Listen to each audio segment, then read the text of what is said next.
was obstructive pulmonary disorders. What are they characterized by? What's the single conceptual unifying essence behind every one of those things that we talked about? You can get air in, you can't get it out as effectively. Make sense? Okay. So now, what are we doing? Restrictive pulmonary disorders. So what does that mean? I can't get the air in. I could get rid of whatever I have. I cannot get the air in. So are you with me? So listen. I'm going to go through. Let's not worry about this slide. Oh yeah, let's worry about this slide. I'm going to go through explaining pulmonary fibrosis. That's just one disorder. But the pulmonary fibrosis gives us a conceptual way of looking at all restrictive pulmonary disorders. Are you guys with me? Does that make sense to you? Okay. So first, it's restrictive, so that means what? Can't get it in. Well, why the hell can't you get the air in? There's either a problem with the lung tissue itself. We'll look at some examples. There's a problem with the pleura, sac that's around, bilayer, a membrane that's around the lungs. There's something wrong with the chest wall itself, or there's some neuromuscular problem. And we'll look at autoimmune disease, spinal issues so that there's not firing, etc. So does that make sense to you guys? Okay. So, what do we have? Now notice, oh, Jerica. I'm sorry, can you put the slide numbers up? Sorry. Oh! Oh, wow, sorry. No, I'm sorry. No, that's right. I'm thinking about this. And I know that's not what you said, Jerica, necessarily. All right, slideshow. Sorry about that. No, thank you. Very, no. I was such a moron about that. I apologize. So what do you have here? Notice, this is conceptual stuff that applies to what? All restrictive lung disorders, okay? So, if you can't get the air in, what does that mean? Decreased vital capacity, obviously. Decreased lung capacity, obviously. So you guys see those categories. I want you to know those categories. If you understand that those are all decreased, then you understand conceptually what it means to have a restrictive pulmonary disorder, okay? Broad stroke. So, a defining essence of restrictive lung disorder. So where they can't, for whatever sets of reasons, you can't get the air in, but you can get it out. So arterial O2 sats are diminished, but you may have totally normal CO2, arterial CO2 sats. And that should make sense to you. You can't get the air in, it's an oxygen problem. You can get the air out, so you're able to get rid of CO2, no problem. Make sense to you guys? Okay. So I'm going to use this disease process as a paradigm. So we're going to glean some general concepts from fibrotic interstitial lung disease that will apply to many of the restrictive lung disorders we're going to talk about. Does that make sense to everybody? Okay, cool. So, diffuse interstitial lung disease, diffuse just means it's everywhere. Interstitial means what's in the lung tissue. Okay? Makes sense to you guys? All right. It's relatively rare. 5 out of 100,000 people have it. And a lot of people have come to this state who have it because we're a dry state until this year. We're a dry state, and that's good for some of these disorders. So, what is this characterized by? Alveolar thickening. Ooh, that doesn't sound good. Right. So, what happens? There's something causes an immune response, and we have the inflammatory response where? In the alveoli, and in the lung tissue where the alveoli can be found. So when we say lung parenchyma, that just means lung tissue, right guys? All organs have parenchyma. Kidneys have parenchyma, interstitial tissue, okay? So something starts the immune system response, the inflammatory process, and you get inflammation and you get scarring. And that last bullet point, increased collagen bundles in the interstitium, that's just a way of saying two things. One is it says it's scar tissue, okay? That's really what it is.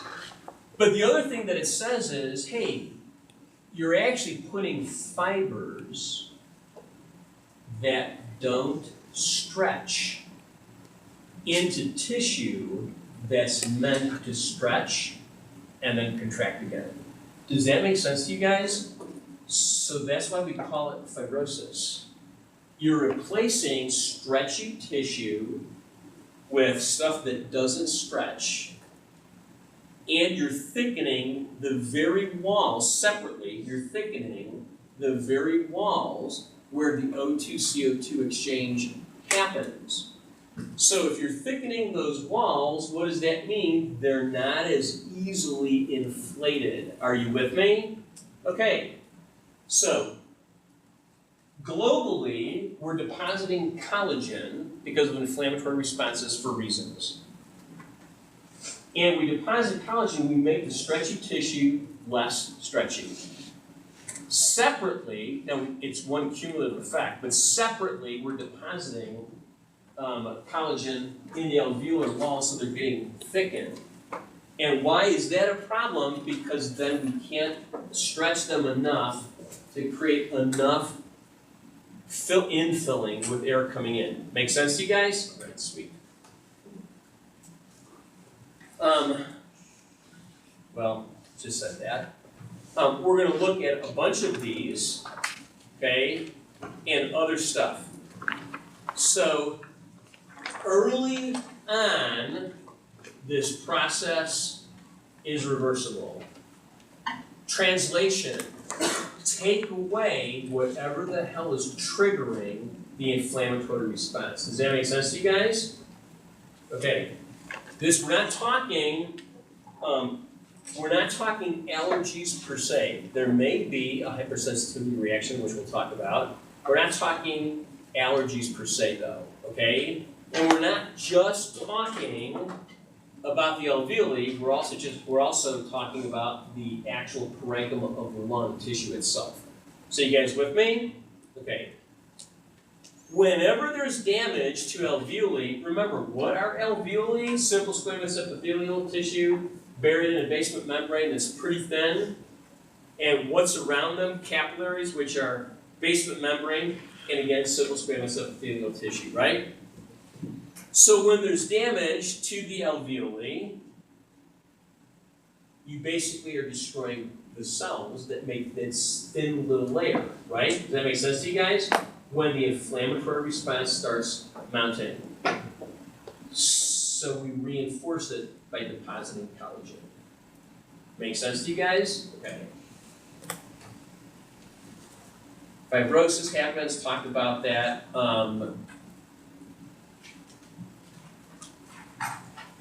So, how do you know that somebody has a restrictive pulmonary disorder generally? Yeah, I'm using, remember, diffuse interstitial lung disease, I'm using this as an example, okay? To make some broad stroke conceptual statements that apply to all restrictive lung disorders. And I know I've said that like 3 or 4 times now, but does that make sense to you guys? Okay. So here's what happens.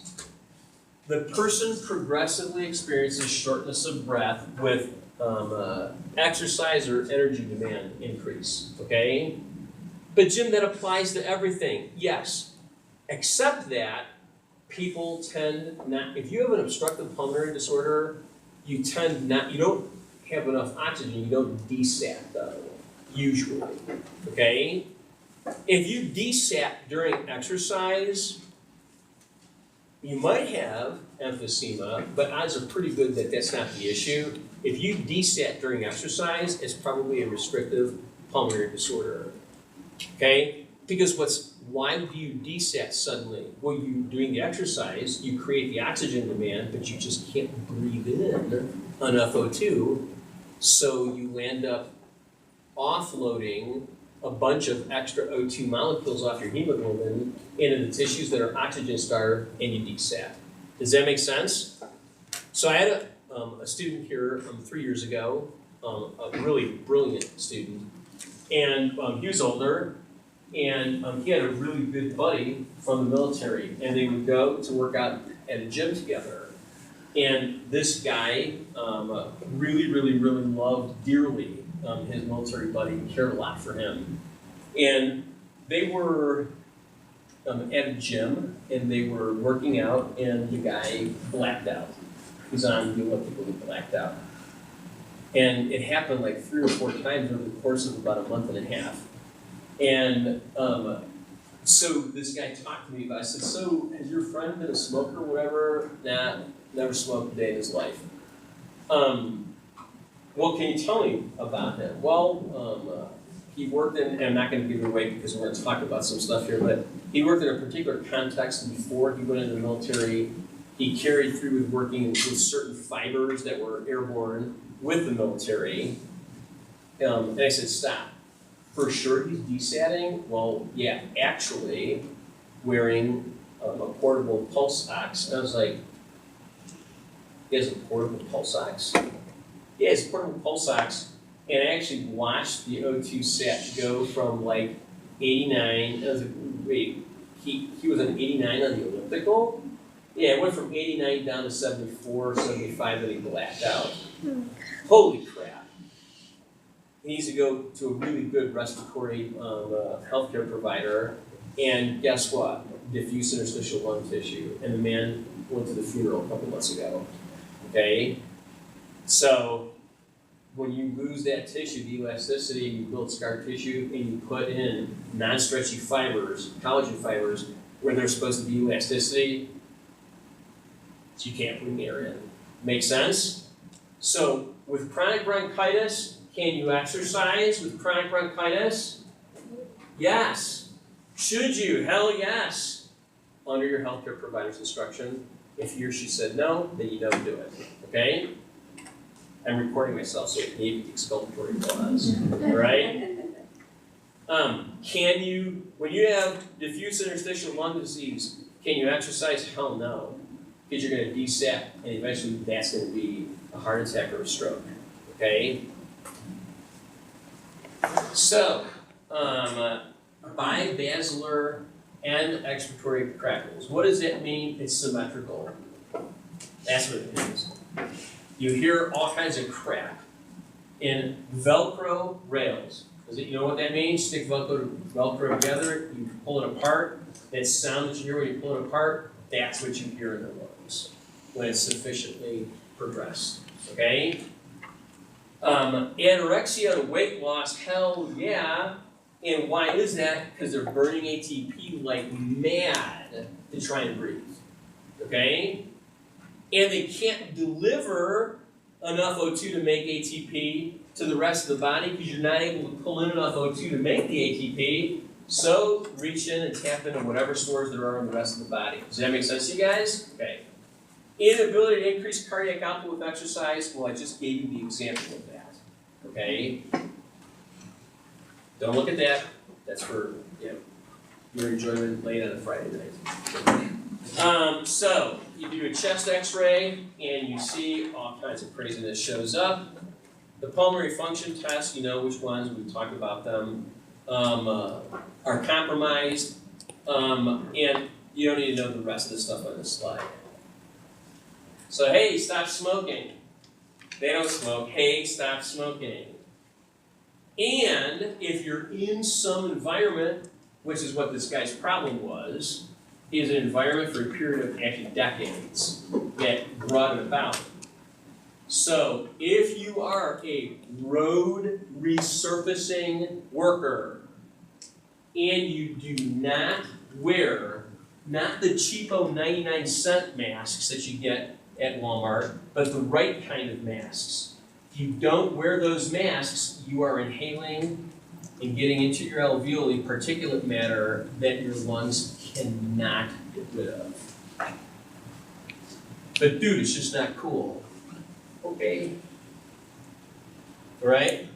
Did you hear what I'm saying? And it's just one of many examples. We'll look at a few.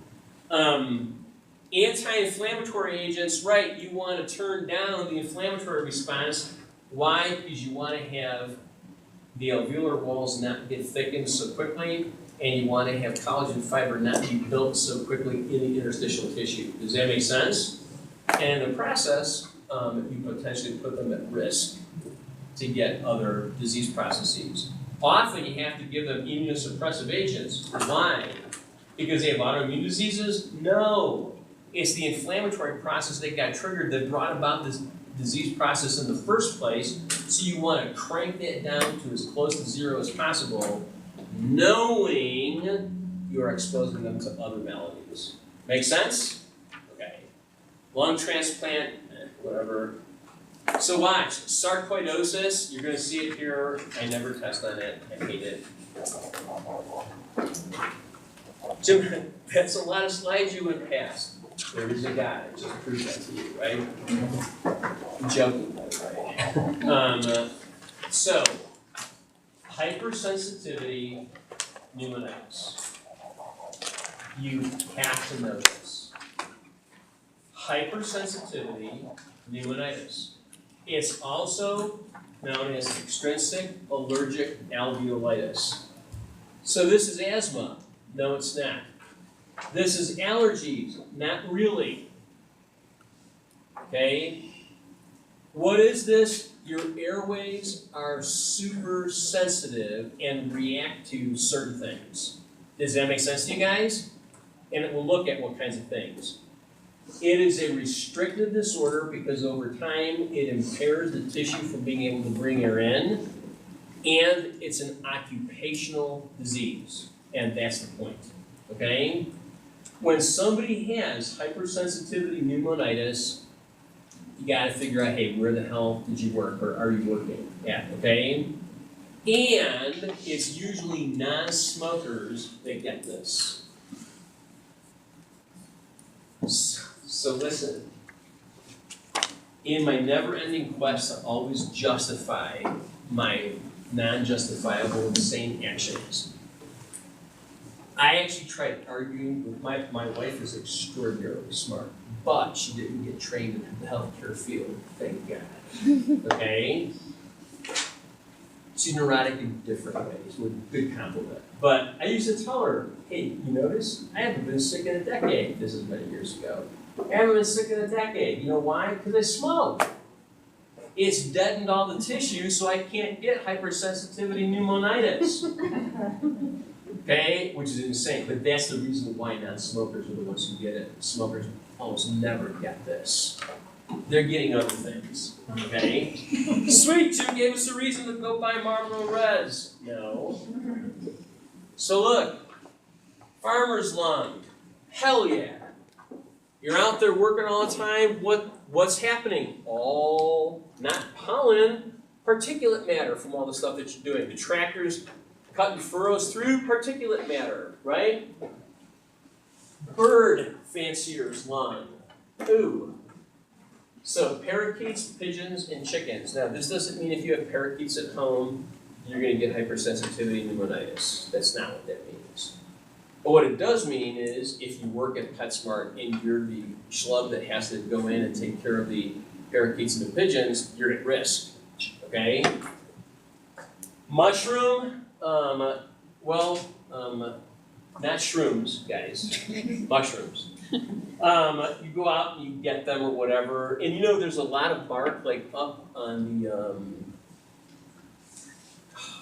can't remember what the name of the stupid reservation is. There's an amazing reservation up in the Pacific Northwest where almost all their trees, they pay these people $50 a tree to debark the trees because they made vincristine a very powerful chemotherapeutic agent from the bark. And the company made tens of billions of dollars.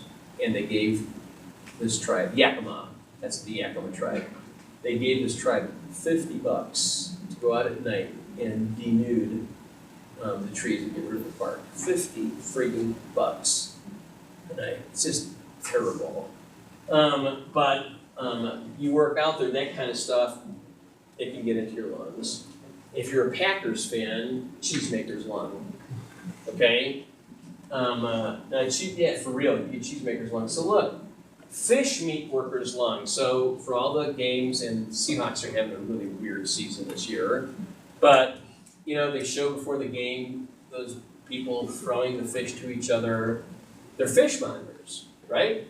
Fishmongers lung. For real? Jim, you sleep at night? Very well. Okay? Humidifier lung. Oh. Uh-oh. Humidifier lung. Fever. Thermophilic. Heat-loving bacteria. So, what about that question about what kind of thing I should get a vaporizer? Next slide. So, what happens with hypersensitivity pneumonitis? There might be a genetic predisposition, doesn't have to be, but you have to take a look at where have you been? What work do you do? Where have you grown up? What kinds of things have you done? So a lot of people, you know, I'm an urban kid, urban guy, through and through. I love New Mexico. And I'm never going to be rural. I love mountains, I love hiking, but I'm urban, okay? And there's all kinds of downsides with urban. But all these things about, dude, I just want to have this beautiful bucolic life. I want to raise cattle and horses and, you know, and it's cool. God bless. You want to do that? I wish you the very best. Go ahead and do that. But if you're looking at hypersensitivity pneumonitis, if you're really digging what you're doing, okay? And so what happens? Antibodies and antigens combine, and what do? They get deposited.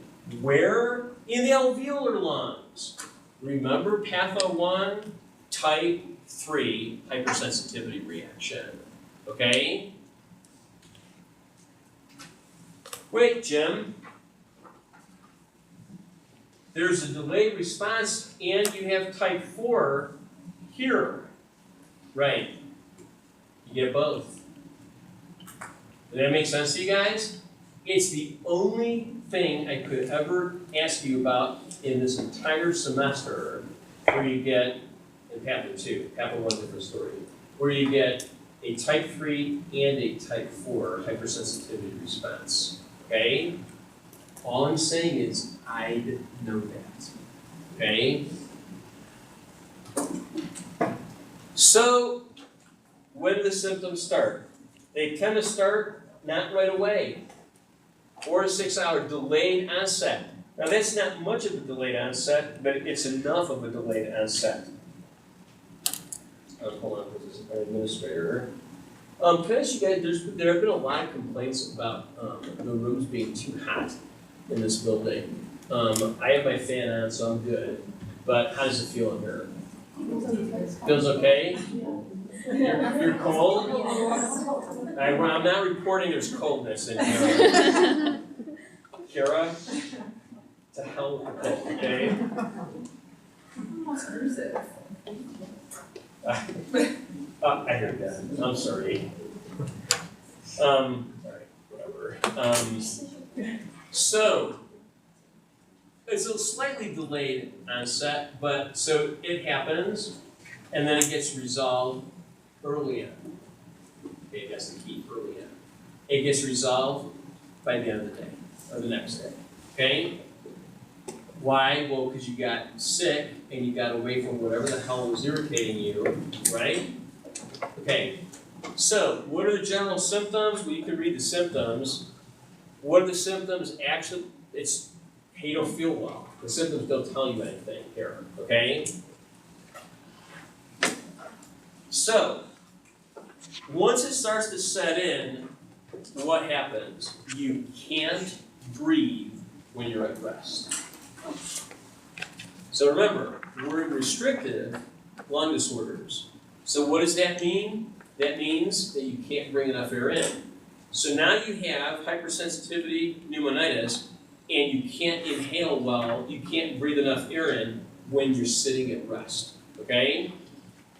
Dry cough. Why is there a dry cough? Well, you have nothing that's actually producing, it's not a purulent production process here, right? Number one. Number two, you can't get enough volume in. If you can't get enough volume in, you can't generate 100 millimeters of mercury pressure to cough, okay? Tachypnea, obviously you're breathing faster because you can't breathe. And so physical findings I don't care about. As the thing begins to develop further, if you do not deal with it, and here's the reason why I started this whole chapter by talking to you about interstitial fibrotic disease. What happens? The inflammatory process happens. And what are you doing? You are now starting to replace parenchyma with collagen. You're depositing fibers in your lungs. Does that make sense? And it's not reversible, guys, by the time that happens. Okay? So, your fatigue, well, that's a no-brainer. Can't bring enough O2 in, can't make enough ATP. Can't make enough ATP, don't have energy. Okay? You're not breathing well, but watch. Cor pulmonale? How the hell does that happen? Listen to me. Think about this. If I'm depositing fibers where stretchy tissues used to be, and I'm not able to open up, I'm still exerting all the effort to try and open up, right? So that exertion and the deposition of fibers and the loss of elasticity does what? It increases pulmonary vasculature resistance. And the minute you have increased pulmonary vasculature resistance, you have pressure all the way back to the right ventricle. So that's how cor pulmonale can happen. Does that make sense to you guys? Okay.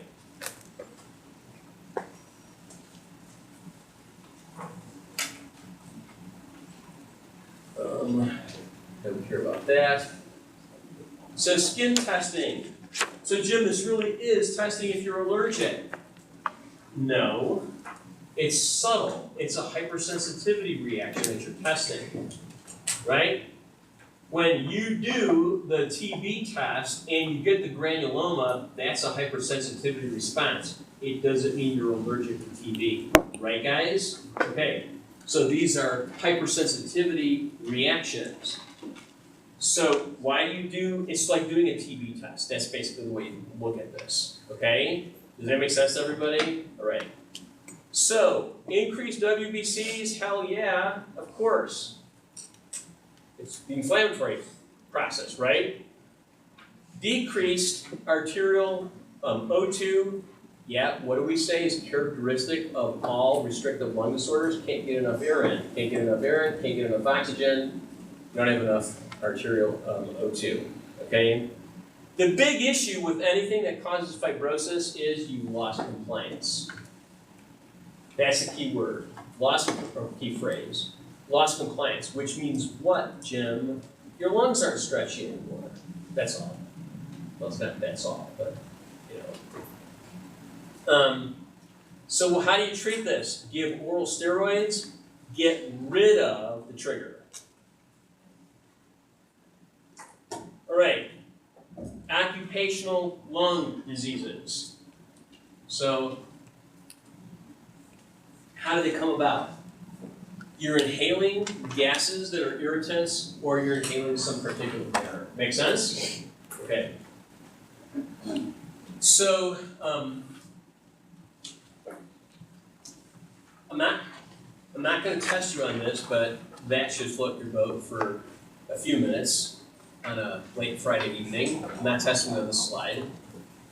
Carbon monoxide. So if you're running, you know, it's good to run outside. If you're running, so for example, if you're in New York City, LA, or Beijing, or you're in Beijing, you're stupid to jog outside, okay? So you get stuff that can cause, bring this about, right? Unless it's some, you know, world competition, Mardrea. So I want you to know the name pneumoconiosis. Pneumoconiosis is the generic term for, so It doesn't mean this exactly, but it's going to mean this exactly for our purposes this semester. Pneumoconioses are occupational lung diseases, okay?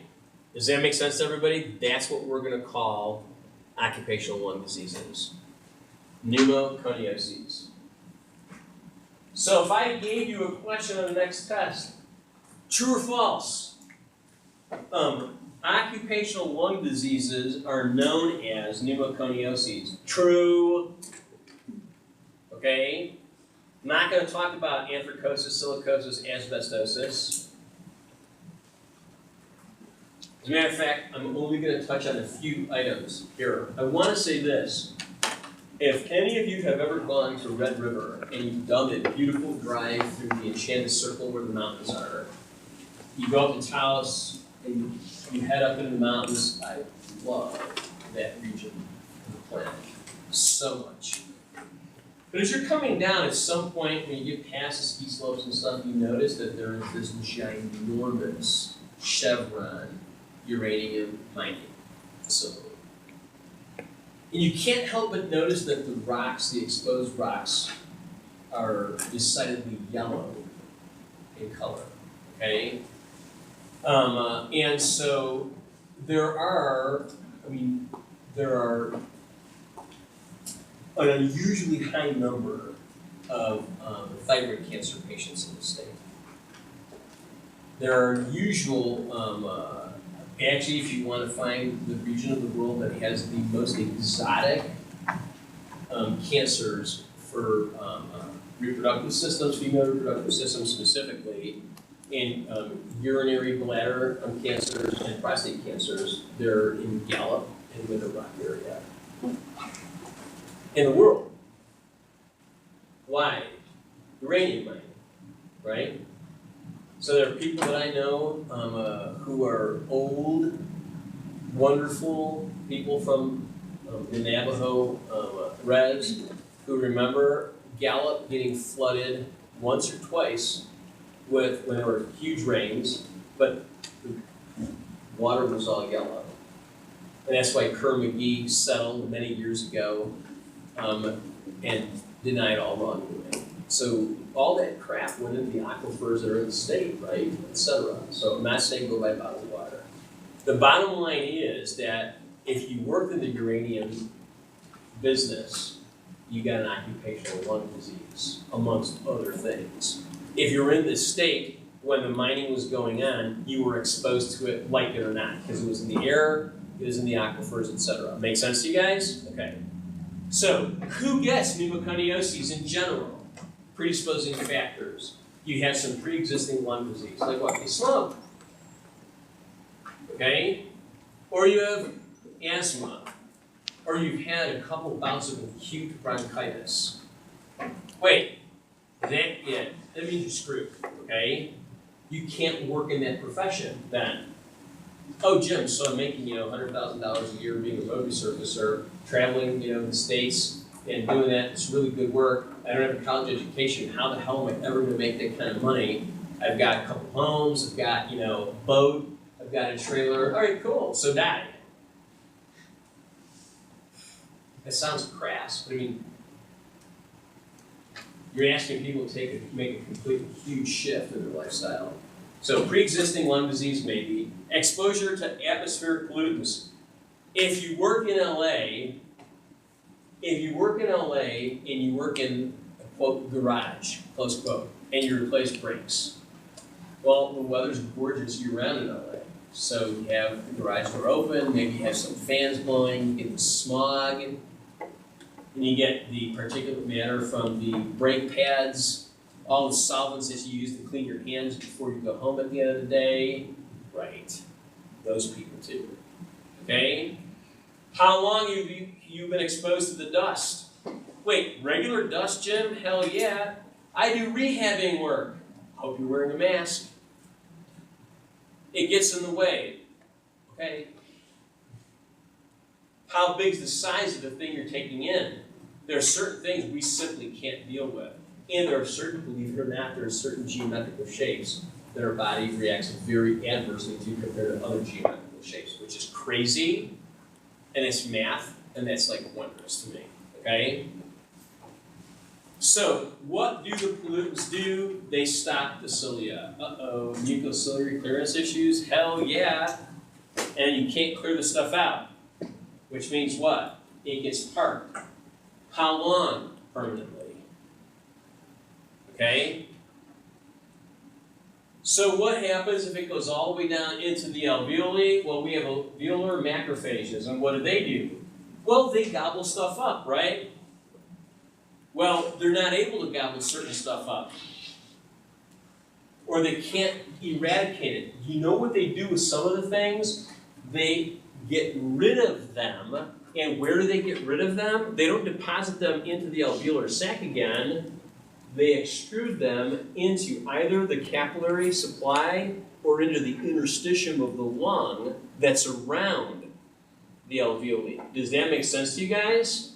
And what does that do? That starts the inflammatory process, which brings about interstitial fibrosis, which is why I started this lecture the way I did on this particular chapter. Does that make sense to you guys? Yes? Okay. I know you guys are brain dead right now, so we're only going to go like 40 more minutes, right?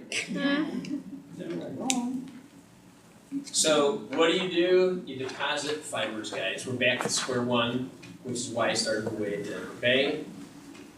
Clinical manifestations. Here's the beautiful thing, dude. I've been on a road resurfacing crew for 15 years. I've never had a cold. Well, liar, but whatever, okay? I've never had a cold, and I've even smoked. And it's all been good. No, usually you're symptom-free for a couple of decades. And then when you become symptomatic, it's over with. Okay? You see, as Milton Friedman, the economist, famously said very many years ago, there is no such thing as a free lunch.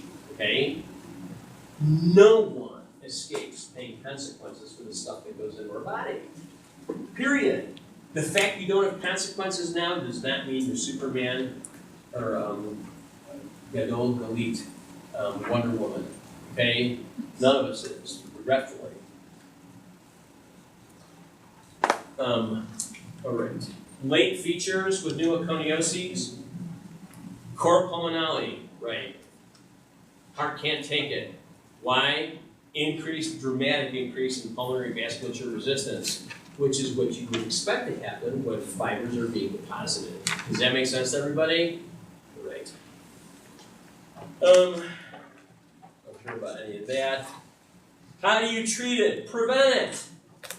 How do you tell somebody to walk away from their lucrative position and return to the ordinary income levels? They have to do that themselves. Bronchodilators, right? Steroids, yeah. O2 therapy, that applies for all of these. All that it does is give symptomatic relief. That's it. Okay? And then we're done. I don't need minute papers. I'm